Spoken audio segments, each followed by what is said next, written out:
Olá, amigos. Hoje nós estamos iniciando mais uma edição do Construindo Ideias. E as empresas que nos apoiam, a Fique Frio, climatização, vendas, instalação e manutenção de ar-condicionado, comercial, industrial e institucional, 30 anos melhorando o seu conforto térmico. A Lever Proteção, a proteção que a sua obra necessita. Amigos, somos um país da burocracia, um país de normas e de regulamentações. A cada dia, uma regulamentação, a cada pouco, um novo imposto. Assim, torna-se o Brasil um país quase impossível de ser um empreendedor, de ser um empresário.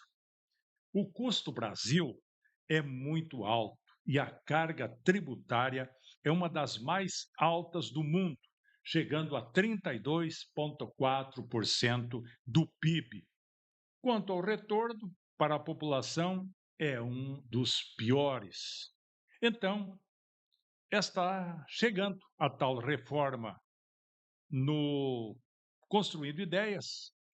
Hoje nós vamos conversar com o doutor Robson Luiz Giolo, advogado com foco em direito empresarial, tributário e sucessório, que iniciou suas atividades ainda como office boy em 1994, evoluindo aí para gerente de recursos humanos em 1996, coordenador e fez a implantação do sistema de qualidade ISO 9001, isso de 2001 a 2002, tornando-se sócio em 2002 e assumindo a gerência financeira na área de planejamento tributário e consultoria até 2008. Em 2005, iniciou aí as consultorias em estruturação de holding e planejamento tributário na região oeste do Paraná. Em 2008, foi fundador e advogado principal da Giolo Advogados, atuando até hoje. 2010, 2012, professor empresarial e tributário da PUC Paraná. 2011, professor convidado da Faculdade Luterana Rui Barbosa, curso de especialização. Dr. Robson Giolo nasceu em Toledo, no oeste do Paraná, a sua formação acadêmica em 1998 a 2002, fez graduação em Ciências Contábeis pela Universidade Paranense, Unipar, 2003 a 2004, especialização em Gestão de Negócios e Contabilidade na Universidade Federal também, a Universidade Federal do Paraná, 2003 a 2007, graduação em Direito pela Universidade Paranaense, Unipar, 2009 a 2011, especialização em Direito Empresarial na UniOeste, em 2018 a 2019, especialização em Direito Tributário pela Fundação Getúlio Vargas, e 2020 a 2022, especialização em Gestão Tributária pela Exalc São Paulo. Doutor Robson Giolo, seja bem-vindo ao programa Construindo Ideias e obrigado pela sua presença. Obrigado, Hernani. Eu que agradeço aqui a participação, o convite e como conversávamos, né, é uma matéria de relevância nacional e que precisa ser divulgada, precisa ser exemplificada, precisa ser conversada com a população para que cada dia mais a gente conhecendo do assunto, a gente tenha condição de melhorar o nosso dia a dia, né? Porque já pagamos muitos impostos, né? Muitos tributos em tudo que a gente consome, são muitos tributos envolvidos, né? E aí você pagar ainda mais um imposto de renda lá no início do ano, abril, você pagar um IPTU, você pagar um ITBI, né? Que muitos só descobrem que é um ITBI quando vão vender um imóvel ou comprar um imóvel. Um ganho de capital, imposto sobre ganho de capital. Ou seja, o universo imobiliário é muito pesado, né, os impostos que você tem quando você vai vender um imóvel ou quando você vai alugar um imóvel, acaba se tornando muito alto e as pessoas não conhecem esse cenário. Resumindo, falta informação. Muita. Muito bem. Robson, nos fale um pouco aí da sua trajetória, sua família, seus estudos iniciais. Como foi essa caminhada? Bastante longa, né, bastante longa. Aí em 94, até 94, ajudava meu pai na oficina, fazia técnico em contabilidade no Jardim Porto Alegre e ajudava meu pai na oficina. E aí, quando eu comecei a trabalhar no escritório de contabilidade, e de lá para cá, são aí 32 ou 33 anos em contato com empresários, com clientes, seja lá desde quando era office boy, aí entregar imposto, levar um xingão do cliente, que só chegava com imposto e cobrança, né? E até hoje que a gente faz a defesa do empresário, né? Então a gente entende essa dor que o empresário tem de se defender, de vai vender um imóvel, pagar um imposto, uma fortuna, ou quando vai fazer um inventário, gastar tanto dinheiro com impostos, né? Que a maior parte é o imposto, né? Alguns Sem falam dúvida do alguma. advogado, mas não é o advogado que cobra caro no Sim, inventário, é o imposto que tem lá, que é muito caro mesmo, né? E vai duplicar. E quem sabe triplicar, quem sabe quadriplicar em relação a esse ano nos próximos 10 anos, né, que é o imposto sobre herança, né. pois é. Saindo de contador, sai de contador para advogado, né? Professor e especialista pela Fundação Getúlio Vargas, nos conte sobre essa sua trajetória que é meio incomum, né? Mas se complementam, né, porque eu trabalhei 14 anos com a contabilidade diretamente no escritório de contabilidade, e eu percebi que a contabilidade nasce em normas do direito. Então, o direito serviu muito, sempre me instigava muito para entender as normas que eram lançadas. Então, inicialmente, a ideia de fazer direito era para complementar o meu trabalho contábil. Então, eu sempre tive esse sonho de fazer direito, e tanto é que eu fiz contábeis, eu iniciei o curso de direito, eu me formei em contábeis careca, né? Quando eu passei no vestibular de direito, meus colegas raparam a cabeça e eu eh, fiz a minha formatura careca, melhor dizendo, No né? último Porque ano, o último saiu de um curso e foi para outro. isso, já comecei na sequência. Eu fiquei 10 anos na Unipar, né, 10 anos, não por reprovar nenhum ano, não reprovei nenhum ano, mas é porque emendei um curso, comecei outro, e naquela época era 5 anos de 5 anos. contábeis e depois mais 5 anos de direito. Robson, me diz uma coisa, a importância de você ser estagiário, de você ser office boy, começar cedo, quando hoje as pessoas dizem assim: mas viu, quero alguém que tenha experiência.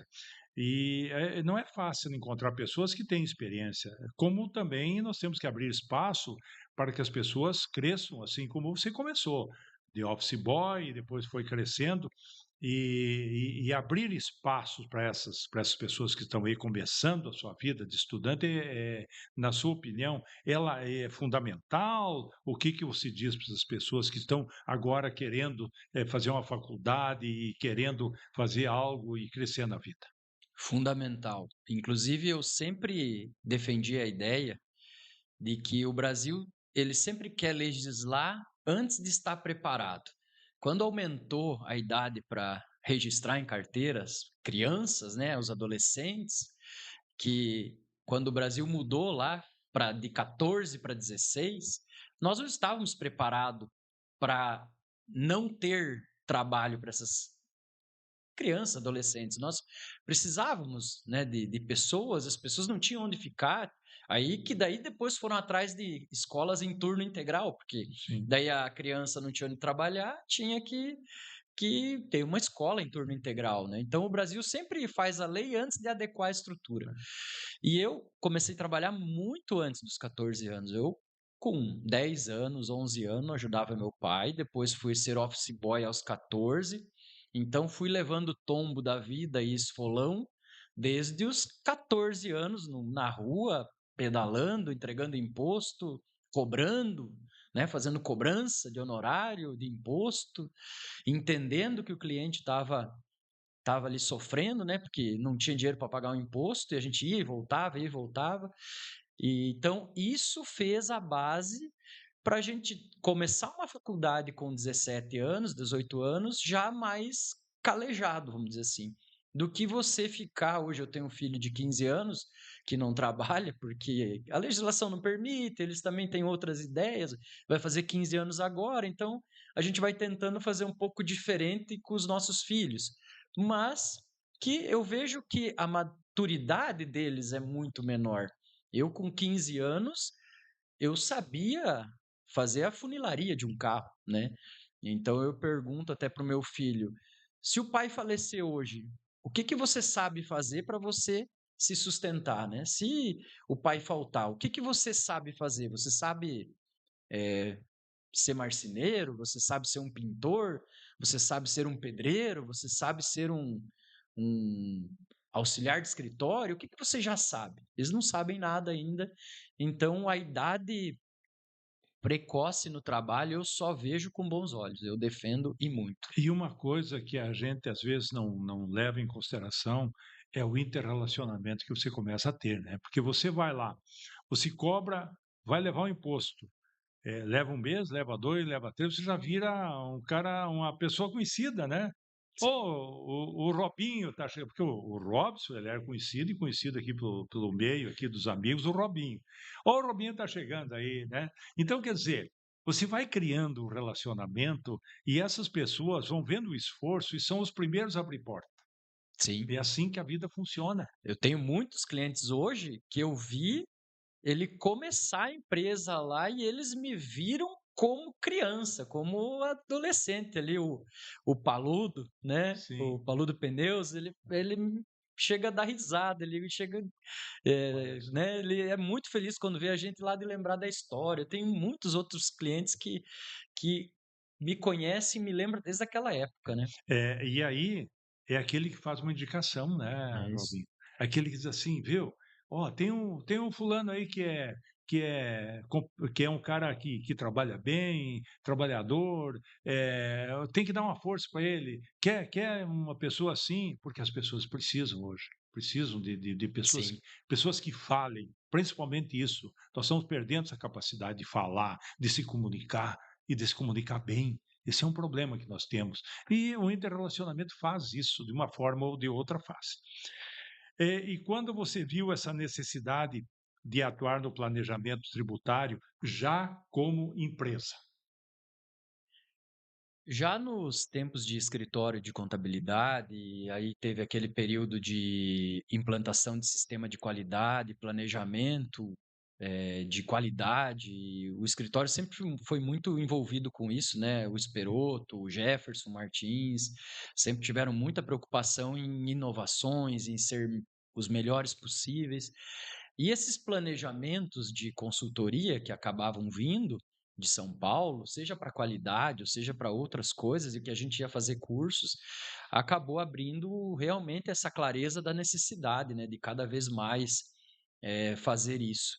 E quando eu fui fazer os meus cursos, minhas especializações em São Paulo, aí ainda mais claro, né, porque uma coisa é a nossa realidade aqui no Sim. interior, outra coisa é quando você chega lá no banco de escola e senta com o advogado da Uber, senta com o advogado da Heineken, senta com o fiscal do estado de São Paulo, senta com o filho do desembargador do Mato Grosso que está estudando com você. Então, assim, isso abre e são negócios grandes, são empresas grandes e que a gente tem que falar: poxa, nós temos que levar essa tecnologia lá para o interior do Paraná. Então, isso que abriu muito. Mesmo tendo restrições por falta de conhecimento, né? E tudo que é novo, Robson, tudo que é novo, quer queira ou não, há um início de rejeição até você provar aquilo que está certo e que o caminho é esse. É difícil, né? Sim, quando você tem que explicar uma nova metodologia, um novo jeito de trabalhar, né? Você é da Sim. construção, aí explicava para o pessoal como fazer uma coisa talvez um pouco diferente do que eles faziam até então. Então tem muita resistência, né? Tem essa barreira de como era feito e para você mudar é muito. Então você foi, assim, um dos primeiros a trabalhar, não assim, digamos assim, já se dedicando para isso, vendo tudo que acontecia nas cidades maiores, trazendo aqui para Toledo, embora tivesse algumas outras firmas que fizessem, mas você, saindo do zero praticamente, do zero não é, vai montando uma empresa que no fim deixa, que faz com que a pessoa tenha um período para crescer, um período para ser conhecido, porque aí já não é mais você, é uma empresa. E é diferente a empresa da pessoa que é ali, embora leve o nome, mas leva um tempo para ser conhecido como empresa. E foi isso que aconteceu? Pois é, naquela época, os escritórios de contabilidade em si se preocupavam muito só com os impostos, né, Sim. era a parte burocrática mesmo de cumprir obrigações, né, fiscais. Hoje em dia os escritórios de contabilidade já atuam muito nessa consultoria, né, hoje é outro patamar, nós estamos falando aí 18 anos atrás, né. E mas lá em 2005 a gente já começava, 2005, 2008, fazer consultorias de holdings. Lembro-me de algumas holdings que a gente fez, que a gente participou, seja para incorporar um prédio, né. A primeira holding que eu tive contato, que não fui eu que fiz sozinho, a gente ajudou, acompanhou vendo, foi meu colega que é extremamente referenciado nisso. Acho que ele sim foi o pioneiro no oeste do Paraná, que chama-se Valdir Biavati, de Sim. Cascavel. Nós fizemos uma holding até para, não vou falar nomes, mas para 2 sócios que fizeram um prédio, e eles eram sócios nesse prédio, né, isso em 2002, 2005, que esse processo deve ter acontecido, 2007, né. E aí foi indo, indo, indo, indo. Mas vamos falar um pouquinho na sucessão patrimonial. Lá no inventário, tudo, vira um processo que às vezes é longo e tem custo, porque os impostos, como você falou, são altos, né. Então, aí entra um trabalho de acompanhamento, de assessoria, para tornar mais fácil esse processo.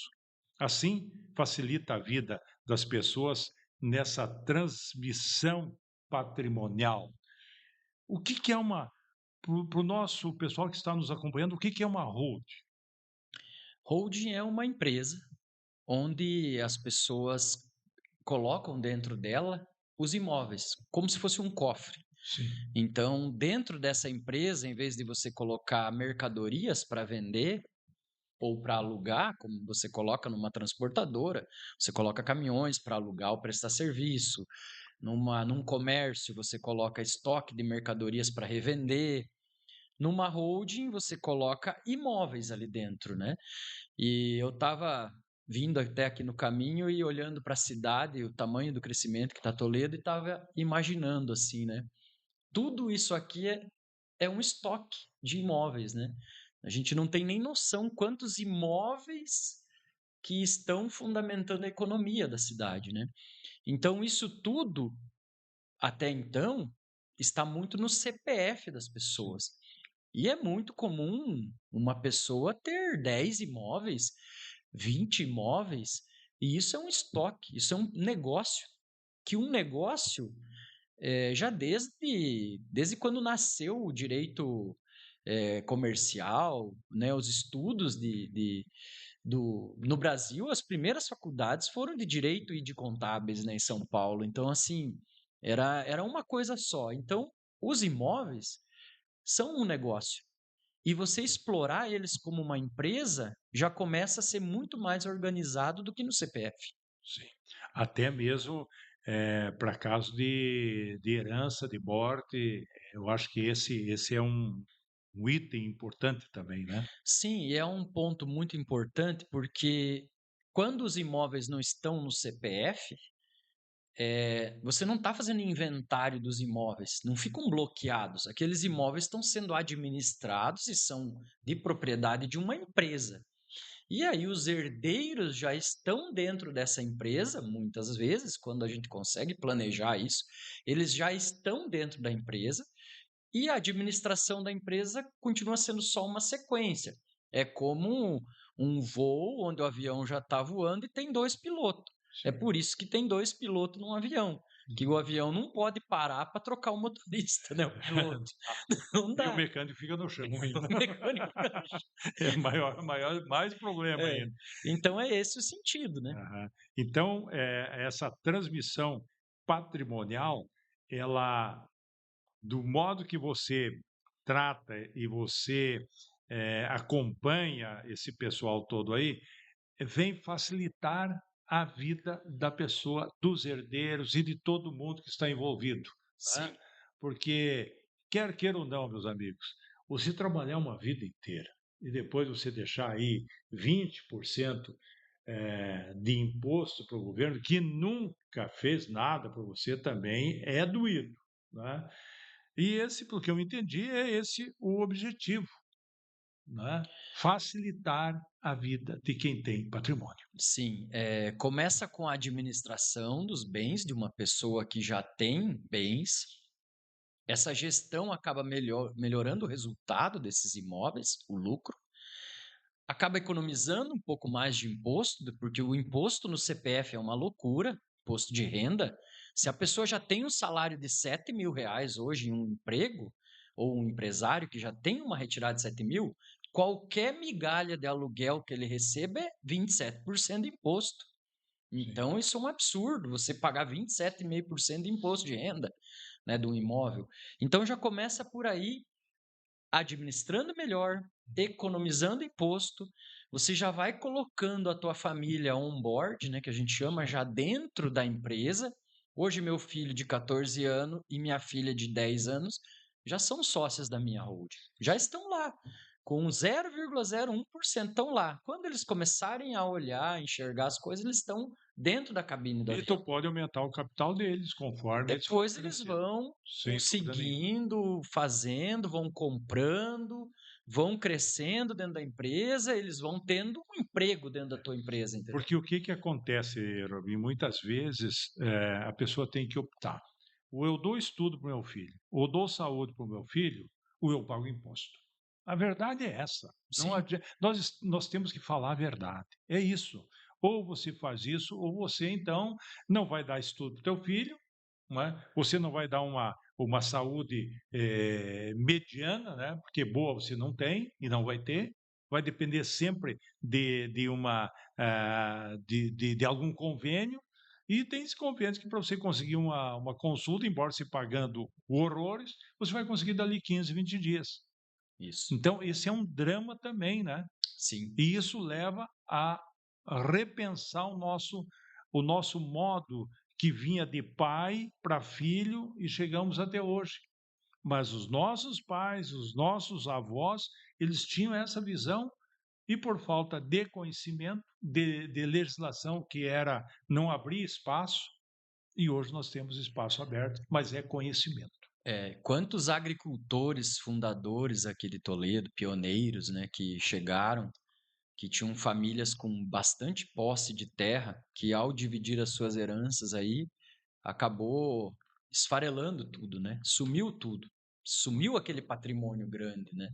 E quando você tem uma holding, você tem uma fazenda, dentro da holding você não fatia a fazenda. Você já viu como é que é o inventário de um Sim, é todo agricultor? fatiado. Vira Briga. uma pizza. Não, e é uma Aí briga. vira um cantinho lá em cima no mato, aí um rio que passa, é toda uma pizza e cada um ficou com uma fatia. Daí o irmão do meio aqui não se dá com o irmão do lado, vende pro vizinho, mas não vende por irmão, né. Então, essas brigas E é acontecem muito por causa de comum uma isso. cerca, é muito Muito comum. comum. Então, quando você tem uma propriedade dentro de uma empresa, o que é inventariado são as cotas, né, Sim. se chegar a ser inventariado, né. Então eu tenho uma família que eu já fiz essa holding há 8 anos já, para o senhorzinho quando chegou no meu escritório, ele e a esposa dele tinham 78 anos os 2. E hoje a empresa dele já está totalmente com os filhos. Ele está lá na varanda, está vivo, o casal está vivo ainda, mas está lá na varanda do sítio, lá na casinha do sítio, tranquilo, ele já conseguiu fazer a transmissão da administração da empresa. Hoje eu já estou fazendo um projeto com os netos dele. olha só. Os netos dele vêm no escritório uma vez por mês conversar para eles entendendo o que que é a empresa. São todos netos aí com 14, 15 anos que já estão entendendo, ajudam na agricultura e já estão tendo participação na empresa do seu pai, que era do seu avô. Então, essa transmissão tranquila é que a gente está querendo desenvolver e que as pessoas criem essa cultura da Porque é uma sequência. cultura, É uma né, é cultura. uma cultura que tem que ser ainda implantada. Isso, exatamente. O que é um ciclo perfeito de holding? E você pode explicar, esse seu conceito? Essa é uma denominação que a gente criou em função de tantas perguntas, né? E a principal delas que todo mundo fala é: mas então eu não tenho inventário quando eu fizer uma holding, eu não tenho inventário? Não, não é bem assim. Tem inventário, sim. Se não acontecer o ciclo perfeito de uma holding ou de uma empresa, você vai ter inventário, sim. Quando que você não tem inventário? Quando você consegue fazer todas as etapas da sua vida, né? Que nem um jogo lá daquela trilha lá, Sim. me fugiu o nome aqui, que você vai atingindo etapas Sim. da vida, né? Chega lá no final, aposentou, não tá. Mas enfim, se você percorrer todas as etapas do jogo e chegar lá no final da vida, você vendeu as suas cotas para os seus filhos, ou doou, mesmo que você tenha doado uma parte das cotas, mas você fez eles comprarem a tua empresa, você não tem mais inventário a fazer. Porque você realmente fez seu planejamento. Uhum.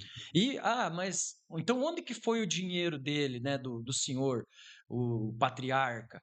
Pô, tem estratégias. Uma parte do dinheiro que ele vendeu, essas cotas, ele pode pôr num fundo de Sim. previdência. Fundo de previdência não tem inventário, não tem imposto de inventário. Então, assim, quando você faz todo esse caminho, esse planejamento, aí que lá na frente a pessoa tem uma sucessão mais tranquila, sem um inventário, sem um processo, sem uma. Agora, se acontecer alguma coisa não planejada ou antes de ter acontecido todas as etapas, vai ter inventário sim. Então, por isso que a gente chama que o ciclo perfeito só acontece quando lá com o senhorzinho de 85 anos abriu já tudo certinho, organizou desde os 60 anos de idade dele. Então, desde os 60 anos de idade, ele se organizou e lá nos 85 ele completou o ciclo dele perfeito. Então, o ideal é não esperar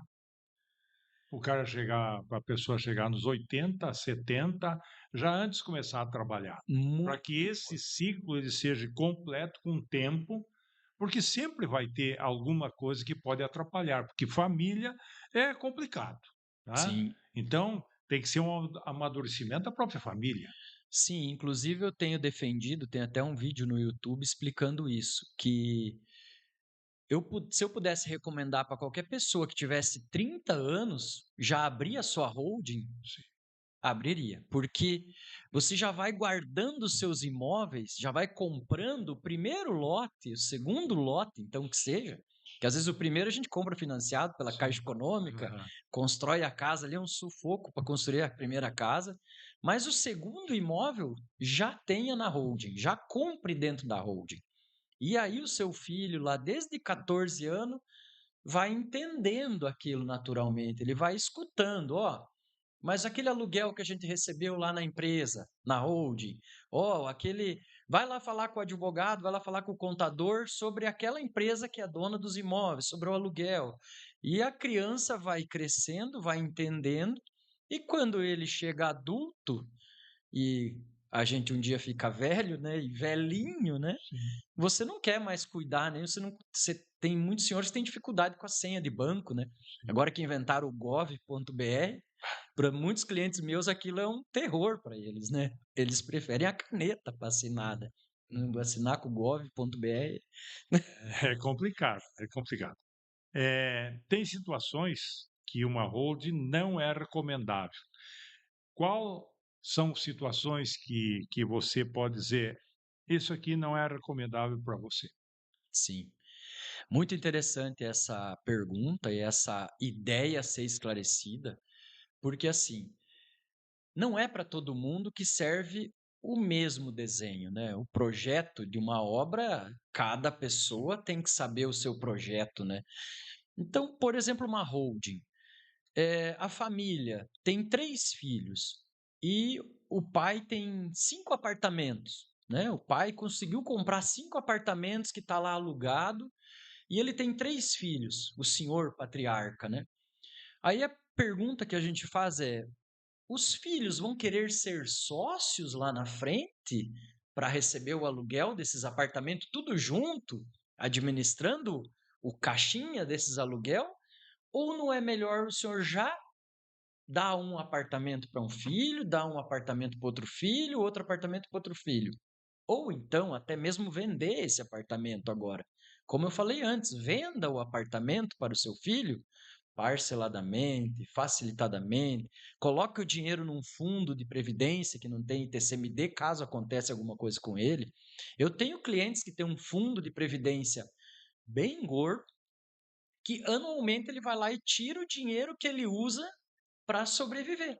Então ele usa o fundo de previdência como uma reserva dele, em vez de estar em alguns tipos de aplicação que tem inventário, e anualmente ele tira o dinheiro que ele põe na conta para viver durante o ano, entendeu? Então ele, para esse caso, às vezes não vai se aplicar a holding. Então a gente pode, em vez de fazer para todo mundo uma holding, todo mundo tem que ter uma holding, agora está na moda.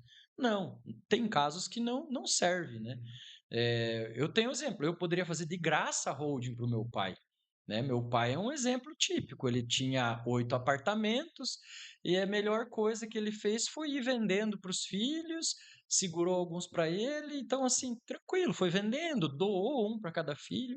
Ou seja, não tem sentido fazer uma holding para ser sócio dos irmãos para ficar discutindo depois o valor do aluguel, né? Ou se vai alugar, ou se vai pintar, ou se vai discutir. Você não quer ser sócio, às vezes, do seu irmão.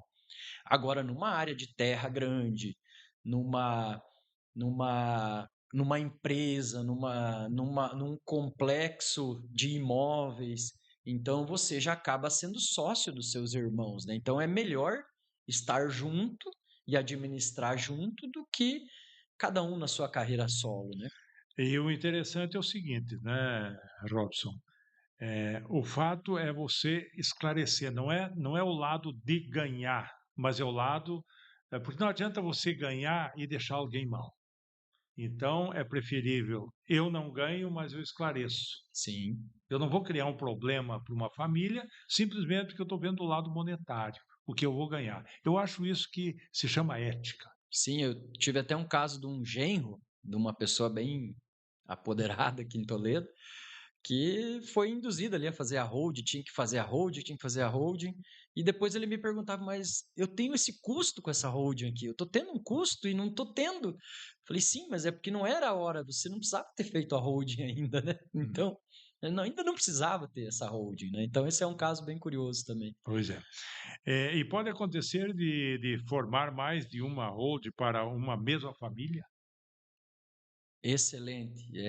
Isso é uma estratégia bem interessante para aqueles casos que a família tem muitos bens, mas que os irmãos talvez não se veem como sócios no futuro. Então, o pai, o patriarca, já cria 2 ou 3 holdings conforme a afinidade dos irmãos, ou até mesmo uma para cada filho com ele de participação, porque daí depois ele só faz a transmissão para cada filho. E Então seria um exemplo seguinte: o patriarca tem terra, planta, mas ele também tem apartamentos. Daí as filhas, eu não quero para a lavoura, não quero. Tá, se formou médico, se formou advogado, enfim, engenheiro, vai para a construção civil, e o outro que se formou agrônomo quer ir para a lavoura. Então aí seria o caso de fazer duas. também, exatamente, é um dos casos que se aplica. Então, ou é pela afinidade dos irmãos, que podem não ter essa afinidade para ser sócio, Sócio, acho que é pior do que ser casado. Sim, sem dúvida nenhuma. Assim, a sociedade é muito complicada de ter e manter, né? Que a sociedade ela é feita para você, quando você não tem dinheiro, você se junta com alguém E que tem dinheiro. e é boa quando não tem dinheiro, quando tem dinheiro complica. Quando tem dinheiro, briga. É, Então, assim, pode ser por afinidade, então, 3 irmãos, 3 holdings, por exemplo. Ou pode ser por natureza do negócio, como você falou, é um frigorífico, né? O dono do imóvel de um frigorífico, né? Porque o imóvel do frigorífico pode ficar para um que tem mais afinidade com o frigorífico, a médica lá, a filha médica, tem os imóveis, prefere receber um aluguel todo mês, né? Então ela fica com um imóvel urbano, e o outro lá, agrônomo, cuida das roças, né? Então é um exemplo também por natureza do bem, né? e que é uma facilidade maior para a própria família, né, Sim, já fica por organizado. afinidade. Vira uma unidade de negócio, Sim. né? Uma gestão por unidade de negócio. O filho é dono da construtora, o filho é dono da agricultura, o filho é dono dos imóveis, das locações, né? E isso pouca briga, pouca briga. E como é feita o análise para aplicar uma hold? O análise é feita de bem a bem, é feita imóvel a imóvel, antes de colocar qualquer coisa na hold, como isso pode ser resolvido, como pode ser resolver tudo isso, para se colocar dentro de uma empresa? É bem importante classificar e entender os objetivos da pessoa com cada bem. Pode ser que um bem não vale a pena pôr na holding. Aquele bem é melhor ficar no CPF. O outro bem já vale muito a pena estar na holding. Então você analisa bem por bem. Então, esse copo vale a pena estar na holding? Esse aqui não vale. Esse aqui no CPF. Então, depende. Você quer vender o imóvel daqui a pouco? Você quer alugar o imóvel daqui a pouco?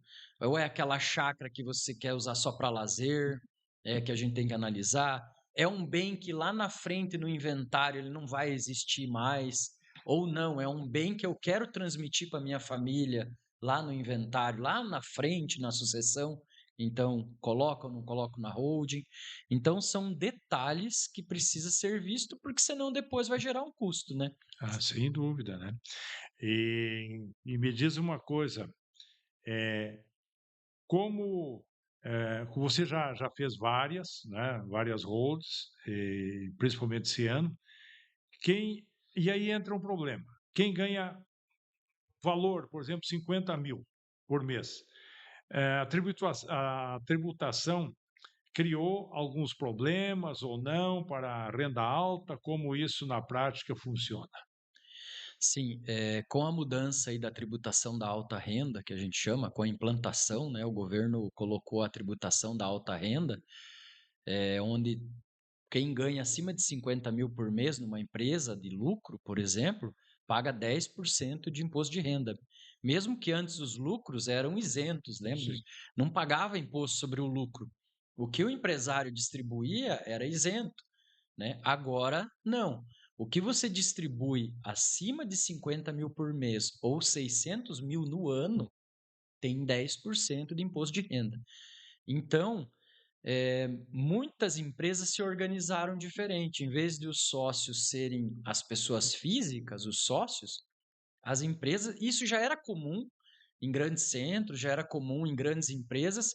Quem é sócio da empresa operacional é uma holding, que a gente chama holding de participações. Então, essa holding, ela é sócia da empresa de produção. E aí é distribuído os lucros para a holding, e na holding você compra o apartamento, na holding você entra lá numa SPE, na holding você compra um lote e não gera um ganho de lucro alto no CPF. Por quê? Você está trabalhando, né? Você está no momento que você emite uma nota, principalmente os prestadores de serviço, você emite uma nota, durante o ano vai emitindo várias notas, vai chegar no fim do ano, você vai ter um lucro que poderia ser distribuído e não tinha imposto nenhum. Isso. A partir de quando que começa a valer esse Ela já está Já valendo está esses valendo, 10%? esse ano já está Esse ano, valendo. então, quem for fazer declaração, tudo mais aí, enfim, ter as retiradas que todo mundo fazia, pagando um monte de imposto já, ainda tem mais 10%. Tem mais Mas 10% é agora. para arrebentar. É, Aí por isso que é difícil ser empresário no Brasil. Não tem é de rachar condições. uma lenha Mas aqui. é para rachar duas lenhas, por sinal, né? Porque você trabalha o ano inteiro. Aí quando você chega lá, paga todos os impostos e ainda você diz: "Oh, bom, isso aqui sobrou". Mas o governo vai lá e Mais 10%. mais 10%. É, Mas aí é fácil.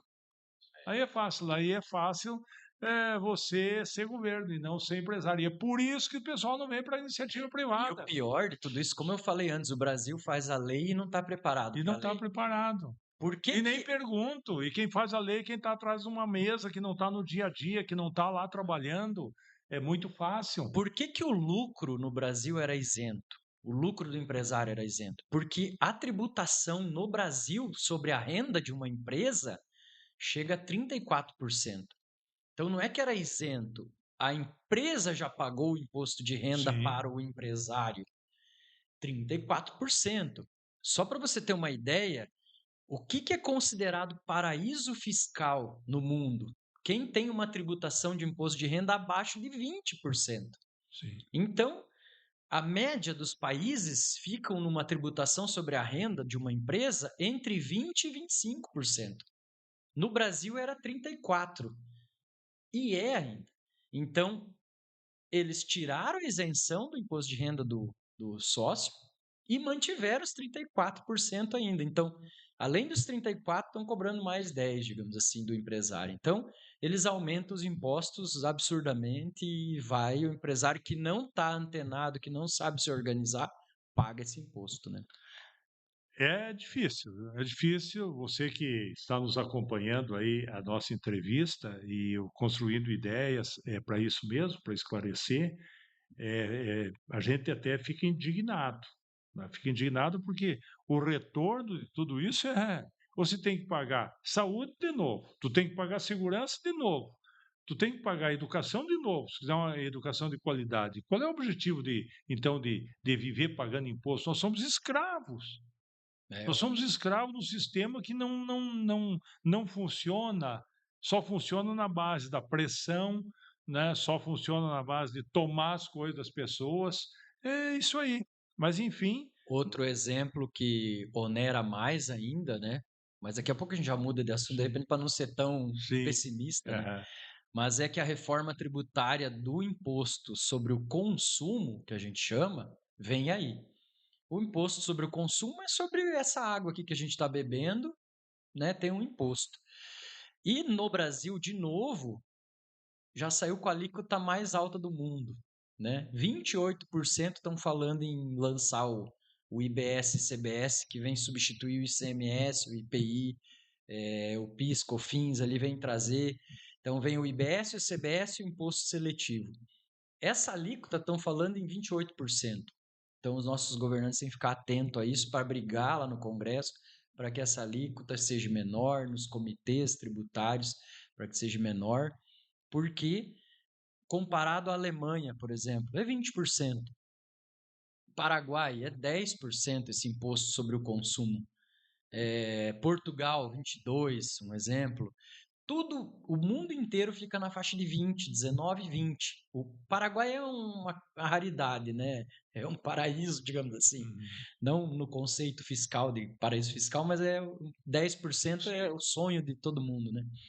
E o Brasil vai sair com 28. De novo, né, a gente vai carregar alguns setores que não têm os benefícios fiscais e acabam sofrendo uma alíquota bem alta a partir do ano que vem daí. Daí essa é uma reforma tributária que começa a entrar em vigor o ano que vem, né? Então podemos se preparar porque vem chumbo grosso aí. Vem mais mudanças fortes aí em tributação. Então, muito bem. E o imposto para holding aí, o que aumentou? Será que uma reforma tributária aumenta, diminui ou como é que fica? Ele vai aumentando progressivamente, tá? Com as novas regras da reforma tributária, a holding ela vai subindo esse imposto a cada ano.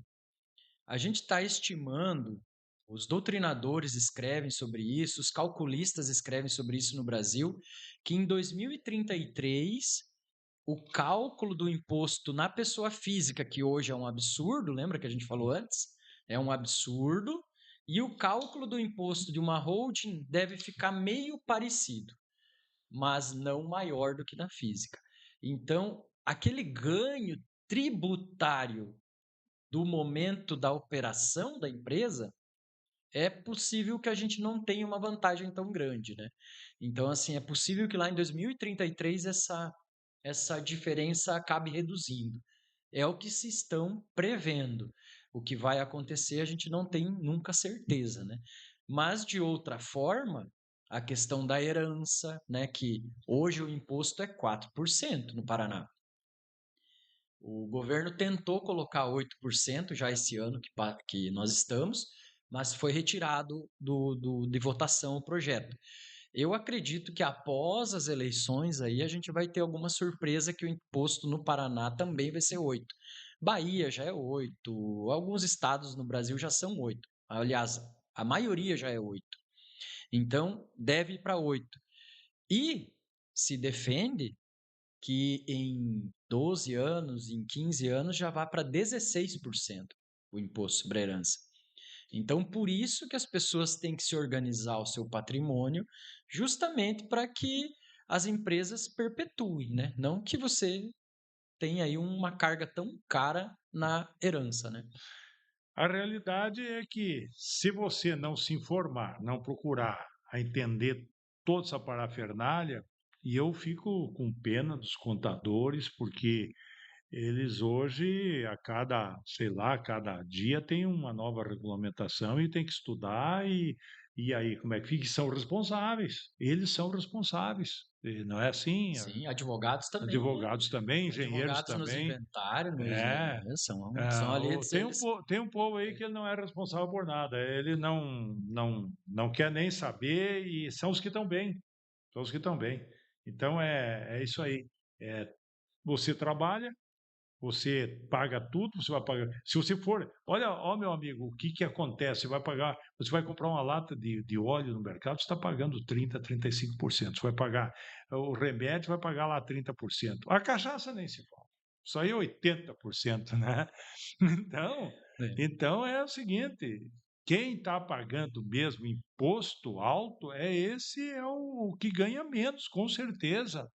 Tá? Porque É, eles não têm muitas vezes como se proteger também, né? sim, e o imposto fica tão caro num dado momento de alguns produtos que daí nasce o contrabando, né, Sim, o é descaminho, desse caminho. porque isso é mundialmente estudado já, até o professor Peri aqui da UniOS já estuda esse assunto, já escreveu sobre esse assunto, que ele estava fazendo algum estudo sobre o cigarro. O cigarro só é o que é hoje o mercado Porque tem oitenta porque por cento de 80% de imposto. Então, se ele fosse mais baixo o imposto, já não viabiliza o risco do crime, né? Então, o crime não compensaria, sim. mas por esse imposto, O cara pode compensa. perder uma carga de cigarro e É. pode passar aí 10, 12 Então, que vai assim, o ter o lucro. Brasil sempre dá um jeito de não ser eficiente na legislação tributária, na legislação trabalhista, que sempre engessa o empresário, na legislação até de sucessão, a gente acaba sendo engessado às vezes, né? E por isso que o direito empresarial hoje vem a ser uma saída para o direito de família. Né? Eu assisti uma palestra muito interessante de um professor da PUC Paraná, que veio lá de Curitiba, se eu não me engano, aqui no Conjure que teve agora, um evento muito bem realizado pela OAB aqui de Toledo, foi muito legal, que ele falou uma coisa muito legal, que o direito empresarial vem complementar as deficiências do direito de família. Então, porque no direito empresarial a gente consegue regrar todas essas coisas. No direito de família você não consegue regrar essas normas sociais da família, ou do marido e mulher, dos herdeiros que vão. Se falece, né? Um do casal falece. E é herança disso, né? E já tem filho, já tem neto. O filho já separou. Já aparece uma mulher lá que ficou com ele um tempo, já quer É, ganhar uma é, parte e tem direito também, então se a provar tem holding direito. protege essa entrada de pessoas dentro de uma herança. Se esse bem está no CPF, você vai ter uma matrícula lá partilhada em vários herdeiros. Robinho, se alguém quiser falar contigo, como é que é? Você atende, não atende? Claro que, obviamente, que Sim, atende, sim. né? Não, estamos à Como é disposição. esse contato? A gente costuma dizer, a gente costuma falar bem eticamente, né? Cada um procure seu advogado Sim, de sim, confiança, sim, cada um claro. procure seu contador de confiança, né? E a gente está aí à disposição, né? Até para conversar junto, né? Sim. Então a gente tem essa Visão, visão de que a gente quer realmente, inclusive, trabalhar em conjunto com o advogado da sim. família ou com, né, que a gente chama o contador da família. Então pode procurar um especialista, pode, tem dúvida, venha conversar com E a o gente. bacana é isso, né? O bacana é isso. Sim, Você, quando se consegue trabalhar com vários profissionais, o resultado é melhor. sim, Porque o contador conhece, às vezes, a família há muito tempo. sim.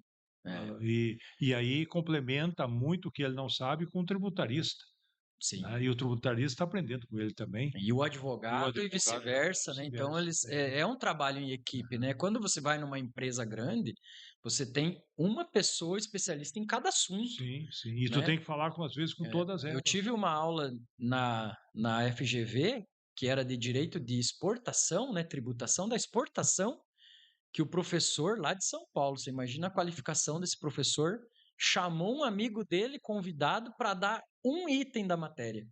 2 horas do assunto foi conduzido por um outro professor que era só especialista em preço de transferência internacional. Olha só. Então, o direito é muito Sim, especialista, né?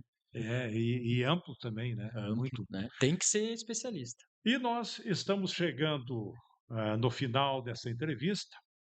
Então, vamos fazer o seguinte, o Robinho, olhando aí para o patrimônio das famílias do Oeste do Paraná, deixa uma mensagem para quem está nos assistindo, está nos vendo, nos acompanhando, né, os nossos seguidores, acima de tudo, nos deixa uma mensagem para eles. O cenário nunca foi fácil, né? Todas as gerações enfrentaram suas dificuldades, né? Os italianos, quando vieram, tiveram suas dificuldades, saíram da Itália, tiveram que lidar com isso. A crise, em alguns momentos, derrubou muita gente. A guerra, né? Aí a pessoa está bem, vem a pandemia, né? Então, tem famílias que passou pelo imprevisto da pandemia, né? Tem outras pessoas agora que estão sofrendo, perdendo seus negócios pelo petróleo, né? Às vezes o cara quebra, já estava mal, ele saiu de uma pandemia, entrou essa crise aí. E a gente sabe que a economia está castigando todo mundo, né? Isso se comprove pelos parcelamento tributário, Endividamento das famílias endividamento. muito alto. A transação tributária está aí, fechou uma dia 30 de maio, dia 3 de junho já lançaram outro programa de transação tributária com o governo, né? Para você reduzir tua dívida, justamente negociando, porque ninguém está conseguindo pagar, né? Aliás, muita gente está embolando uma coisa na outra e vai perdendo os parcelamentos, né? Então, o que eu digo? Dificuldade sempre tem e sempre vai existir. Tem duas coisas na vida dos empresários que é fundamental: tributo, os impostos, ele tem que olhar com muito carinho, e os juros, né? Essas duas coisas arrebentam qualquer empresário.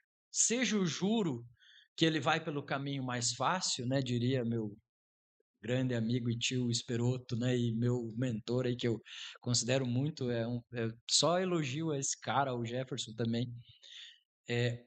Às vezes o banco é o caminho mais fácil, mas não é o melhor caminho. A porta é bem larga, inclusive dos bancos. É verdade. Então, o melhor caminho sempre é o mais detalhado, o caminho mais pensado.